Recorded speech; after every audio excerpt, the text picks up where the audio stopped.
നമസ്കാരം, എല്ലാവർക്കും സ്വാഗതം. ഇന്നത്തെ ഡെയിലി അപ്ഡേറ്റ്സിലേക്ക്. ഇന്ന് 2025 നവംബർ മാസം 25-ാം തീയതി ചൊവ്വാഴ്ച. അപ്പോൾ ഇന്നത്തെ ഏറ്റവും പ്രധാനപ്പെട്ട വാർത്താ അപ്ഡേറ്റുകളും നാളെയും വരും ദിവസങ്ങളിൽ നിങ്ങളെല്ലാവരും അറിഞ്ഞിരിക്കേണ്ട, ശ്രദ്ധിക്കേണ്ട വളരെ പ്രധാനപ്പെട്ട അറിയിപ്പുകൾ, അപ്ഡേറ്റുകളൊക്കെയാണ് ഡെയിലി അപ്ഡേറ്റ്സ് നിങ്ങളുമായിട്ട് ഷെയർ ചെയ്യുന്നത്.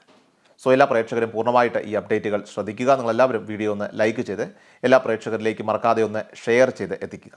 നമ്മുടെ വാട്സപ്പ് ഗ്രൂപ്പിൽ ജോയിൻ ചെയ്യുക. വാർത്തകളും അറിയിപ്പുകളും എല്ലാ ദിവസവും കൃത്യമായി നിങ്ങൾക്ക് വാട്സപ്പ് ഗ്രൂപ്പുകളിൽ ലഭ്യമാകുന്നതാണ്. വാട്സപ്പ് ഗ്രൂപ്പിൻ്റെ ലിങ്ക് വീഡിയോയുടെ കമൻറ്റ് സെക്ഷനിലും ഡിസ്ക്രിപ്ഷനിൽ നൽകിയിട്ടുണ്ട്. സോ എല്ലാ പ്രേക്ഷകരും മറക്കാതെ ഏതെങ്കിലും ഒരു ഗ്രൂപ്പിൽ ഇപ്പോൾ തന്നെ ജോയിൻ ചെയ്യുക. വാർത്തകൾ എല്ലാവരിലേക്കും ഷെയർ ചെയ്യുക. ഏറ്റവും ആദ്യത്തെ പ്രധാനപ്പെട്ട വാർത്താ അപ്ഡേറ്റ്, സംസ്ഥാനത്ത് മഴ മുന്നറിയിപ്പിൽ മാറ്റം വന്നിരിക്കുകയാണ്. ഇന്നു മുതൽ കേരളത്തിൽ ശക്തമായ മഴയ്ക്ക് സാധ്യതയുണ്ടെന്ന് കേന്ദ്ര കാലാവസ്ഥാ വകുപ്പിൻ്റെ മുന്നറിയിപ്പ്. മഴ മുന്നറിയിപ്പുകളുടെ ഭാഗമായിട്ട് വിവിധ ജില്ലകളിൽ കേന്ദ്ര കാലാവസ്ഥാ വകുപ്പ് യെല്ലോ അലർട്ട് പ്രഖ്യാപിച്ചു. ഒറ്റപ്പെട്ടിടങ്ങളിൽ ഇടിമിന്നലോട് കൂടിയ മഴയ്ക്കുള്ള സാധ്യതയാണ് പ്രവചിക്കപ്പെട്ടിരിക്കുന്നത്.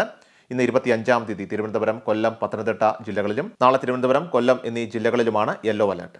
നവംബർ 26-ാം തീയതി വരെ ഇടിമിന്നലോട് കൂടിയ മഴയ്ക്ക് സാധ്യതയുണ്ടെന്ന് കേന്ദ്ര കാലാവസ്ഥാ വകുപ്പ് അറിയിച്ചു. അടുത്ത പ്രധാനപ്പെട്ട വാർത്താ അപ്ഡേറ്റ്, ആഗോള സാമ്പത്തിക മേഖലയിലെ അനിശ്ചിതത്വവും അതോടൊപ്പം തന്നെ താഴ്ന്ന നാണയപ്പെരുപ്പവും കണക്കിലെടുത്തുകൊണ്ട് റിസർവ് ബാങ്ക് ഓഫ് ഇന്ത്യ വീണ്ടും പലിശ കുറച്ചേക്കും. ഡിസംബർ 3 മുതൽ 5 വരെ നടക്കുന്ന റിസർവ് ബാങ്കിന്റെ ധനനയ രൂപീകരണ യോഗത്തിൽ മുഖ്യ നിരക്കായിട്ടുള്ള റിപ്പോ 0.5% കുറച്ച് 5.25% പ്രതീക്ഷിക്കുന്നത്. അടുത്ത ദിവസം പുറത്തുവരുന്ന ഇന്ത്യയുടെ മൊത്തം ആഭ്യന്തര ഉത്പാദനത്തിലെ GDP വളർച്ച നിരക്ക് കണക്കിലെടുത്താകും തീരുമാനം. ഇന്ത്യൻ ഉൽപ്പന്നങ്ങൾക്ക് അമേരിക്ക 50% തീരുവ ഏർപ്പെടുത്തിയതോടെ രാജ്യത്തെ കയറ്റുമതി നേരിടുന്ന പ്രതിസന്ധി മറികടക്കാനായിട്ട് വായ്പാ പലിശ കുറയ്ക്കണമെന്ന ആവശ്യം ശക്തമാണ്. മാത്രമല്ല, ഒക്ടോബറിൽ ചില്ലറ വില സൂചിക അടിസ്ഥാനമായുള്ള നാണയപ്പെരുപ്പം 0.25% താഴ്ന്നിരുന്നു. 6 മാസമായി റിസർവ് ബാങ്ക് ലക്ഷ്യമിടുന്ന 4%-ലും താഴെയാണ് നാണയപ്പെരുപ്പം. കഴിഞ്ഞ വർഷം ഒക്ടോബറിൽ നാണയപ്പെരുപ്പം 6.2%. ആഗോള സാമ്പത്തിക മേഖലയിലെ അനിശ്ചിതത്വങ്ങൾക്കും അതോടൊപ്പം തന്നെ കാർഷിക മേഖലയിലെ പ്രതിസന്ധികളുമൊക്കെ തന്നെ ഒഴിഞ്ഞതോടെ വിപണിയിൽ വില സമ്മർദ്ദം ഗണ്യമായിട്ട് കുറഞ്ഞു. നടപ്പു വർഷം ഫെബ്രുവരിക്ക് ശേഷം സാമ്പത്തിക മേഖലയ്ക്ക് ഉണർവ് പകരാനായിട്ട് റിസർവ് ബാങ്ക് മുഖ്യ പലിശ നിരക്ക് 3 തവണകളായിട്ട് 1% കുറച്ചിരുന്നു. മാത്രമല്ല, റിസർവ് ബാങ്കിൽ നിന്ന് ബാങ്കുകൾ വാങ്ങുന്ന വായ്പയുടെ പലിശയായ റിപ്പോ നിലവിൽ 5.5%. ഭവന വാഹന മേഖലകൾക്കും ആശ്വാസമാകും. റിപ്പോ നിരക്ക് വീണ്ടും കുറയുന്നതോടെ രാജ്യത്തെ ഭവന വാഹന കോർപ്പറേറ്റ് മേഖലകൾക്കൊക്കെ ഏറെ ആശ്വാസമാകുമെന്നതാണ് പ്രതീക്ഷിക്കുന്നത്. ചരക്ക് സേവന നികുതി കുറഞ്ഞിട്ടും രാജ്യത്തെ വാഹന വിപണിയിൽ പ്രതീക്ഷിച്ച ഉണർവുണ്ടായിട്ടില്ല.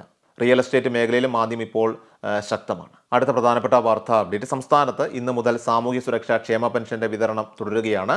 ഇതുവരെ ബാങ്ക് അക്കൗണ്ടുകളിലേക്ക് എത്താത്ത നിരവധി ഗുണഭോക്താക്കളുണ്ട്. അവർക്കാണ് ഇന്നും നാളെയുമായിട്ട് തുക എത്തിച്ചേരുക. കേന്ദ്ര വിഹിതം ലഭിക്കുന്ന ആളുകളെ സംബന്ധിച്ച് അവർക്ക് ഉടനെ തന്നെ ആ തുക ലഭിക്കുന്നതാണ്. 63 ലക്ഷത്തോളം വരുന്ന പെൻഷൻ ഗുണഭോക്താക്കളിൽ മസ്റ്ററിംഗ് പൂർത്തീകരിച്ചവർക്കെല്ലാം തന്നെ 1600 രൂപ കുടിശ്ശിക പെൻഷനും പുതിയ പെൻഷൻ തുകയായിട്ടുള്ള 2000 രൂപയും ചേർത്ത് 3600 രൂപയാണ് വിതരണം ഇപ്പോൾ നടന്നുകൊണ്ടിരിക്കുന്നത്. അക്കൗണ്ടുകളിലേക്ക് 2 തവണകളായിട്ടാണ് ഇത് ക്രെഡിറ്റ് ആയിട്ടുള്ളത്. എങ്കിലും കൈകളിലേക്കുള്ള ഗഡുക്കളുടെ വിതരണം അത് 2 ഗഡുക്കളും ഒരുമിച്ചാണ് നടക്കുന്നത്. ആ ഒരു തുകയുടെ വിതരണം ചൊവ്വാഴ്ച ഇന്ന് മുതൽ ആരംഭിക്കുമെന്നാണ് ഇപ്പോൾ നമുക്ക് ലഭിക്കുന്ന വിവരം. ട്രഷറി മുഖാന്തരം പണം ലഭിച്ചതിന് ശേഷം മാത്രമേ കൈകളിലേക്കുള്ള പെൻഷന്റെ വിതരണം സർവീസ് സഹകരണ സംഘങ്ങൾ തുടങ്ങുകയുള്ളൂ. അതുകൊണ്ട് തന്നെ ആ ഒരു തുക ഇപ്പോൾ സർവീസ് സഹകരണ സംഘങ്ങളിലേക്ക് എത്തിയിട്ടില്ല. അതുകൊണ്ടാണ് കൈകളിലേക്കുള്ള പെൻഷന്റെ വിതരണം ഇപ്പോൾ നടക്കാതിരിക്കുന്നത്. എല്ലാ സർവീസ് സഹകരണ സംഘങ്ങളിലേക്കും തുക എത്തിക്കുന്നതിന് വേണ്ടിയിട്ടുള്ള ഫണ്ട് എത്തിയിട്ടില്ല. ഇന്ന് ചൊവ്വാഴ്ച ഇനിയും കടമെടുപ്പുണ്ട്. 1500 കോടി രൂപയാണ് ചൊവ്വാഴ്ച കടമെടുക്കുന്നത്. ആ ഒരു തുക കൂടി എത്തിയതിനു ശേഷം ഇന്ന് ചൊവ്വാഴ്ച തന്നെ സർവീസ് സഹകരണ സംഘങ്ങളിലേക്ക് തുക കൈമാറിക്കഴിഞ്ഞാൽ ഇന്ന് വൈകുന്നേരത്തോടു കൂടി അല്ലെങ്കിൽ നാളെ ബുധനാഴ്ച മുതലൊക്കെ ആയിരിക്കും തുക കൈകളിലേക്കുള്ള വിതരണം ആരംഭിക്കുക എന്നാണ് നമുക്കിപ്പോൾ അറിയാൻ സാധിക്കുന്നത്. അടുത്ത പ്രധാനപ്പെട്ട വാർത്താ അപ്ഡേറ്റ്, ഇനി 5-6 ദിവസത്തോളം മാത്രമാണ് നവംബർ മാസത്തിലെ റേഷൻ വാങ്ങാനായിട്ട് നമുക്ക് അവശേഷിക്കുന്നത്. ഇനിയും വാങ്ങാത്ത ആളുകൾ ഉടൻ തന്നെ റേഷൻ കടയിലെത്തി റേഷൻ സാധനങ്ങൾ വാങ്ങേണ്ടതാണ്. അതുപോലെ തന്നെ സപ്ലൈകോയിൽ നിന്ന് ലഭിക്കുന്ന 20 കിലോ അരി, 13 ഇനം നിത്യോപയോഗ സാധനങ്ങൾ, സബ്സിഡി സാധനങ്ങൾ, വൻ വിലക്കുറവിൽ ലഭിക്കുന്ന മറ്റ് സബ്സിഡി ഇതര സാധനങ്ങൾ ഇവയെല്ലാം തന്നെ കൈപ്പറ്റണമെന്ന് ഓർമ്മിപ്പിക്കുകയാണ്. 1000 രൂപയ്ക്ക് മുകളിൽ സബ്സിഡി ഇതര സാധനങ്ങൾ സപ്ലൈകോ വഴി വാങ്ങിയാൽ 5 രൂപയ്ക്ക് പഞ്ചസാര 1 കിലോ നിങ്ങൾക്ക് ലഭിക്കുന്നതാണ്. അതുപോലെ തന്നെ പകുതി വിലയ്ക്ക് പുട്ടുപൊടി, അപ്പം പൊടി എന്നിവയൊക്കെ തന്നെ ലഭിക്കുന്നതാണ്. നീലവിള റേഷൻ കാർഡ് ഉള്ളവർക്ക് മുൻഗണനാ വിഭാഗമായിട്ടുള്ള പിങ്ക് റേഷൻ കാർഡുകളിലേക്ക് ഉൾപ്പെടുന്നതിന് വേണ്ടിയിട്ടുള്ള ഓൺലൈൻ അപേക്ഷയും ഇപ്പോൾ തുടരുകയാണ്. ഡിസംബർ 16 വരെയാണ് ഇതിനായിട്ട് നിങ്ങൾക്ക് അപേക്ഷിക്കാനായിട്ട് സാധിക്കുക.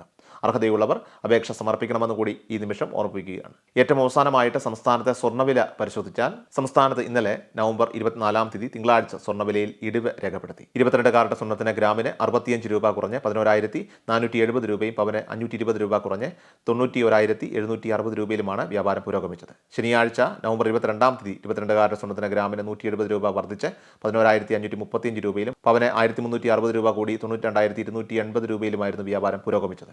സോ ഡെയിലി അപ്ഡേറ്റ്സ് പൂർണ്ണമാവുകയാണ്. എല്ലാവരിലേക്കും നിങ്ങൾ ഈ അപ്ഡേറ്റ്സ് ഇപ്പോൾ തന്നെ ഷെയർ ചെയ്യുക. നമ്മുടെ വാട്സപ്പ് ഗ്രൂപ്പിൽ ജോയിൻ ചെയ്യുക. വാർത്തകളും അറിയിപ്പുകളും എല്ലാ ദിവസവും കൃത്യമായി നിങ്ങൾക്ക് വാട്സപ്പ് ഗ്രൂപ്പുകളിൽ ലഭ്യമാകുന്നതാണ്. വാട്സപ്പ് ഗ്രൂപ്പിൻ്റെ ലിങ്ക് വീഡിയോയുടെ കമൻറ്റ് സെക്ഷനിലും ഡിസ്ക്രിപ്ഷനിലും നൽകിയിട്ടുണ്ട്. സോ എല്ലാ പ്രേക്ഷകരും മറക്കാതെ ഏതെങ്കിലും ഒരു ഗ്രൂപ്പിൽ ഇപ്പോൾ തന്നെ ജോയിൻ ചെയ്യുക. വാർത്തകൾ എല്ലാവരിലേക്കും ഷെയർ ചെയ്യുക. വീണ്ടും ഡെയിലി അപ്ഡേറ്റ്സുമായിട്ട് നമുക്ക് നാളെ കാണാം. അതുവരേക്കും നന്ദി, നമസ്കാരം. കൃഷാൽ മീഡിയ എല്ലാ ദിവസവും വാർത്തകളും അറിയിപ്പുകളും ഡെയിലി അപ്ഡേറ്റ്സും ലഭിക്കാൻ ഇപ്പോൾ തന്നെ ചാനൽ സബ്സ്ക്രൈബ് ചെയ്യുക, ഫോളോ ചെയ്യുക. നിങ്ങളുടെ ലൈക്കും ഷെയർ നൽകി ഞങ്ങളെ സപ്പോർട്ട് ചെയ്യുക. നിങ്ങളുടെ അഭിപ്രായങ്ങൾ കമന്റ് ബോക്സിൽ രേഖപ്പെടുത്തുക.